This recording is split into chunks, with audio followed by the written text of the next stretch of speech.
लाख से ज्यादा लोग बगैर ट्रायल के जेल में ठूसे नहीं गए, 8 साल से 15 साल के बच्चे तक भी। भाई बगैर ट्रायल के लाख से ज्यादा लोगों को जेलों में तो नहीं ठूसा गया ना आलोक शर्मा। क्या ये सच नहीं है कि आरएसएस ने कहा था कि इमरजेंसी अच्छी चीज है? सारे नेता जेल में थे।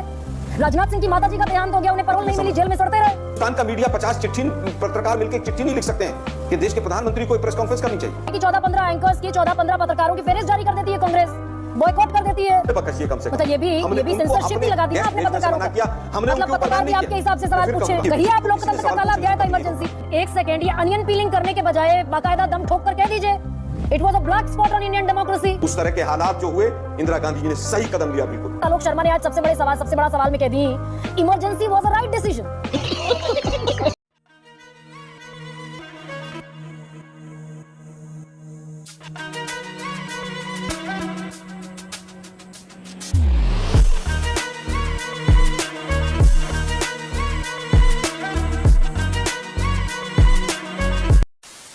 नमस्कार दोस्तों, स्वागत है आप सभी का। आप देख रहे हैं खबरी शो। दोस्तों आज की डिबेट वीडियो होने वाली है न्यूज एंकर गरिमा सिंह और कांग्रेस के प्रवक्ता आलोक शर्मा के बीच में। दोस्तों इमरजेंसी लगे 50 साल हो गए हैं, तो इसी को लेकर डिबेट चल रही थी जिसमें कांग्रेसी पत्रकार और कांग्रेसी प्रवक्ता आपस में ही भिड़ गए। और दोस्तों न्यूज एंकर ने तो कांग्रेसी प्रवक्ता को इतना पेला है कि एक बार को देख के लग रहा था कि गरिमा सिंह के अंदर तो रूबिका लियाकत की आत्मा आ गई है। खैर दोस्तों वीडियो बहुत मजेदार होने वाली है, आप सुनो अंत तक जरूर देखना। अगर आप चैनल पर पहली बार आए हैं या चैनल को अभी तक सब्सक्राइब नहीं किया है तो चैनल को सब्सक्राइब जरूर कर लेना। चलिए दोस्तों मेन डिबेट स्टार्ट करते हैं। मल्लिकार्जुन खड़गे जो कह रहे हैं कि भाई पुरानी बातें दोहराने का क्या फायदा, वो तो गई बीती बात हो गई, 50 साल हो गए। ये बात सही है, 50 साल हो गए, लेकिन सच थोड़ा ही बदल जाएगा। इससे क्या फर्क पड़ता है? ये तो सच ही रहेगा कि मात्र 2 लोगों ने, सिद्धार्थ शंकर रे ने और इंदिरा गांधी ने मिलकर संसद भंग कर दी, कैबिनेट की कोई औकात कोई हैसियत नहीं छोड़ी। मात्र 2 लोगों ने तय कर लिया इमरजेंसी कल इंपोज हो जाएगी। मुझे लगता है कि इमरजेंसी क्यों लगाई गई थी वो भी पूरे देश को पता है। क्या उस दिन की, जिस दिन पर इमरजेंसी लगी, उस दिन के मीडिया के अखबारों की फ्रंट पेज की हेडलाइंस और रामलीला मैदान के भाषण को सब लोग भूल गए? क्या जमाखोरी को सब लोग भूल गए? हाँ, उसमें कुछ गलतियां रही प्रशासन के द्वारा या राजनीतिक जो भी रही हो, उसके लिए इंदिरा जी ने स्वयं माफी मांगी। जिस तरह से उन्होंने अपने स्वयं भाषण में कहा कि जो भी गलतियां रही है मैं नैतिक जिम्मेदारी लेती हूं, और जनता ने फिर स्वीकार किया और 1980 में वापस सरकार में आए। नहीं, लेकिन राजनीति तो भाई आलोक शर्मा, इस देश के इतिहास में पहली बार 352 इंपोज हुआ, संसद भंग हो गई, और जिस तरीके से संसद भंग हुई है देश के इतिहास में पहली बार हुआ। 50 साल हो जाए, 100 साल हो जाए, वो तो राजनीतिज्ञ हैं, बाकायदा सत्ता में शामिल हैं, सत्ता में बैठे हुए हैं, राजनीति क्यों नहीं करेंगे? ये बड़ी अच्छी बात कही आप। हम 2 हमारे 2 की सरकार चलाते हैं, एमएलए को खरीदते फरोखते हैं और गवर्नर की जो हैसियत है उनके पद की गरिमा को चकनाचूर कर देते हैं। वो लोग भी सवाल पूछते हैं। महंगाई बेरोजगारी चरम पर है, इलेक्शन कमीशन खुली चोरी कर रहा है, सिर्फ पूंजीपतियों की सेवा हो रही है, जांच एजेंसियां मुट्ठी में है, महिलाओं पर अत्याचार बढ़ रहा है, किसानों की आत्महत्या बढ़ रही है, काला धन जिसके ऊपर इस सरकार आई थी वो विदेशों में 3 गुना हो गया। हाँ, इतना जरूर है कि इलेक्ट्रोल बॉन्ड पे तो इनको जरूर चपट पड़ी थी कि काला धन कहां से आया। लाख से ज्यादा लोग, लेकिन लाख से ज्यादा लोग बगैर ट्रायल के जेल में ठूसे नहीं गए, 8 साल से 15 साल के बच्चे तक भी। भाई बगैर ट्रायल के लाख से ज्यादा लोगों को जेलों में तो नहीं ठूसा गया ना आलोक शर्मा। अबे तू उसकी तरफ है कि मेरी तरफ है? मैं तो आपकी तरफ हूँ। ये कैसा मेरी तरफ है? उंगली उसकी तरफ है लेकिन दिल आपकी तरफ है। समझ गया मैं। क्या ये सच नहीं है कि इमरजेंसी के लिए सपोर्ट आरएसएस ने किया था? क्या ये सच नहीं है कि आरएसएस ने कहा था कि इमरजेंसी अच्छी चीज है? नहीं, ये भाई जनसंघ अगर आरएसएस को, माफ कीजिए, आरएसएस को बीजेपी से जोड़कर चलेंगे तो अटल बिहारी वाजपेयी और लालकृष्ण आडवाणी जैसे, मुरली मनोहर जोशी जैसे सारे नेता जेल में थे। राजनाथ सिंह की माताजी का देहांत हो गया, उन्हें पैरोल नहीं मिली, जेल में सड़ते रहे। शाबाश बेटा, बहुत बढ़िया। हिंदुस्तान का मीडिया 50 चिट्ठी पत्रकार मिलकर एक चिट्ठी नहीं लिख सकते हैं कि देश के प्रधानमंत्री को एक प्रेस कॉन्फ्रेंस करनी चाहिए। उस समय की सबको चिंता है 50 साल पहले क्या हुआ था। भाई वर्तमान में काले धन से बीजेपी के बड़े बड़े कार्यालय खड़े हो गए, उनकी चिंता नहीं है। बीजेपी की वॉशिंग मशीन में जो जाता है वो अघोषित आपातकाल से भी बुरा हाल है कि वो पूरा धुलकर व्हाइट वॉश होकर बाहर पूरी तरह से आ जाता है। सब कुछ ताक पे लगाकर पूरी विदेश नीति, अर्थनीति, सामाजिक नीति का भट्टा बैठा दिया। अच्छा, ये RTI कानून हम लेकर आए, उसको खत्म कर दिया। सारे जो पॉइंट जनरेट किए जाते हैं ये इसलिए कि इमरजेंसी के बाद एक और बड़ा चैप्टर खड़ा कर दो, एक और बड़ी लकीर खींच दो। भाई हमने घोषित इमरजेंसी की, इन्होंने आपातकाल अघोषित लगा रखा है, ये जस्टिफाई करने के लिए इमरजेंसी को। हिंदुस्तान के मीडिया में एक डिबेट नहीं हुई, इतनी बड़ी खबर छपी इंडियन एक्सप्रेस में कि चारों आतंकवादियों के नकली स्केच छाप के और उन्होंने पूरी तरह से पूरे देश को बरगला दिया। इससे ज्यादा इमरजेंसी हो सकती है क्या? संविधान से देश और सरकार तो चल रही है, संसद भंग नहीं हुई, 352 इम्पोज नहीं हुआ, नहीं, मुझे बताइए, कैबिनेट को दरकिनार नहीं किया गया, सरकार और संसद संविधान से चल रही है। आलोक शर्मा, कहां संविधान, कहां मंत्री? मंत्री अपने PS नहीं रख पाते, कैबिनेट मिनिस्टर। हमारे दो की सरकार चल रही है। मोदी जी आते हैं 8 बजे, उनका विश्व गुरु का अवतरण होता है और वो कहते हैं साहब अब बस आज से ये जो नोट हैं आपके घरों में रखे हैं ये कूड़ा करकट हो गए हैं। 150 सांसदों को आपने सस्पेंड कर दिया क्योंकि आपको ऐसे कानून पास करने थे जिन पर कहीं ना कहीं प्रश्न चिन्ह थे।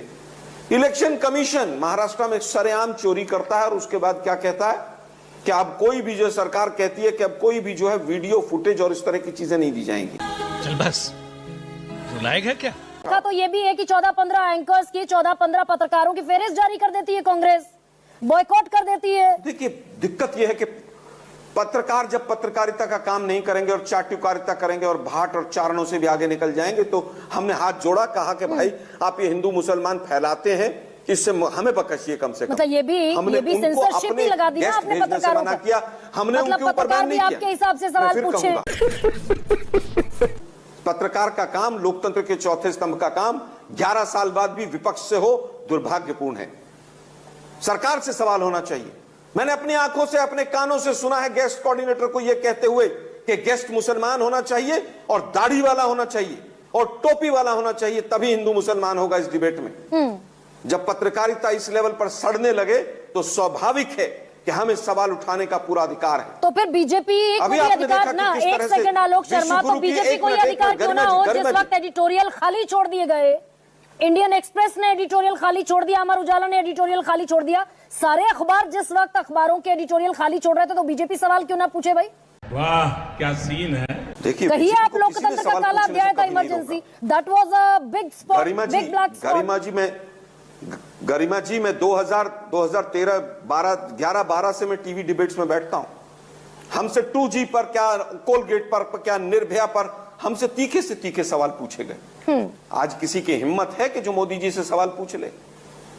ऐसे ऐसे गेस्ट कोऑर्डिनेटर्स, ऐसे ऐसे गेस्ट बैठाए जाते हैं जो केवल विपक्ष से सवाल पूछते हैं। 8-10 चेहरे हैं, वही विदेश नीति बताएंगे, वही राजनीतिक विश्लेषक होंगे, वो चेहरे सबको पता है कौन है वो मोदी नामा पढ़ने वाले लोग। तो मेरे प्रोग्राम को या तो पूरी तरह से मैं आपके चैनल को बधाई देता हूं, मेरे प्रोग्राम को बधाई देता हूं। आप तीखे से तीखे सवाल पूछती हैं, ये बहुत अच्छी बात है। गरिमा जी, आप जैसे कुछ एंकर्स हैं, इसलिए हम भी हिम्मत के साथ टीवी पर कोई बात बोलते हैं।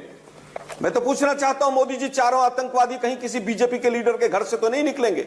ऐसे लोगों पे सिर्फ हम लोग हंस सकते हैं। मैं पूछना चाहता हूं एक भारतीय नागरिक के नाते, कारण क्या है कि लोग हमसे पूछते हैं सुबह पार्क में, मोदी जी जवाब दीजिए वो 4 आतंकवादी कहां चले गए?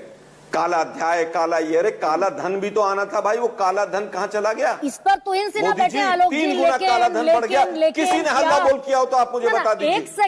एक सेकेंड, ये अनियन पीलिंग करने के बजाय बाकायदा दम ठोक कर कह दीजिए, it was a black spot on Indian democracy, it was wrong, it was unjustified. देखिए, मैं इसमें 2 व्यू हैं। जिस तरह के हालात पैदा किए गए, जिस तरह से रामलीला मैदान से कहा गया कि पुलिस की बात मत मानिए, और जिस तरह से कहा गया कि सेना जो है वो सरकार से विद्रोह कर दे, और मोरारजी देसाई को निशाने पाकिस्तान जो रहे, बीजेपी के प्रधानमंत्री बाद में उनको निशाने पाकिस्तान मिला, उन्होंने कहा कि हम संसद को भी घेरेंगे और इंदिरा गांधी जी के घर को भी घेरेंगे और उनको ना निकलने देंगे ना किसी से मिलने देंगे। कोई सेंस है इस बात की? मैं इस पे 2 व्यू रखता हूं। एक मेरा पर्सनल व्यू है, उस तरह के हालात जो हुए, इंदिरा गांधी जी ने सही कदम लिया, बिल्कुल। तुम्हें शर्म है कुछ? लेकिन जिस तरह की कुछ चीजें गलत हुई उसमें उसके लिए कांग्रेस के प्रवक्ता होने के नाते भी, और वैसे भी मेरे बड़े लीडर्स ने, चाहे राहुल गांधी जी हो, सबने कहा कि जो चीजें कुछ गलत थी उसके लिए हम क्षमा चाहते हैं, खेद व्यक्त करते हैं। और ये कह दिया गया कि 2002 के पत्रकार दंगों के वही लिए भी छापेंगे, किसी ने खेद व्यक्त अखबार किया में क्या? वही छपेगा जो सरकार चाहेगी। इस तरह की चीजें अब आलोक शर्मा, ये एक बड़ी बात आलोक शर्मा ने आज सबसे बड़ा सवाल में कह दी, emergency was a right decision. आगे उन्होंने कहा जो बालिकें कुछ और चीजें हुई वो नाजायज जिस तरह थी, के वो गलत हालात थे, हाँ। नहीं, मैंने कहा कि जिस तरह के हालात थे, अरे भाई रॉ संविधान आपकी में थी, प्रावधान था, रॉ आपकी थी, RNAW आपका था, आपके पास इंटेलिजेंस सोर्सेस थे, आपके पास सेना थी, आपके पास सत्ता थी, उसको डिप्लोमेटिकली आप हैंडल करते हैं। इसमें से कोई भी 352 थोड़ी इम्पोज कर देंगे भाई, अब नरेंद्र मोदी 352 इम्पोज कर देंगे। म्यूजिक।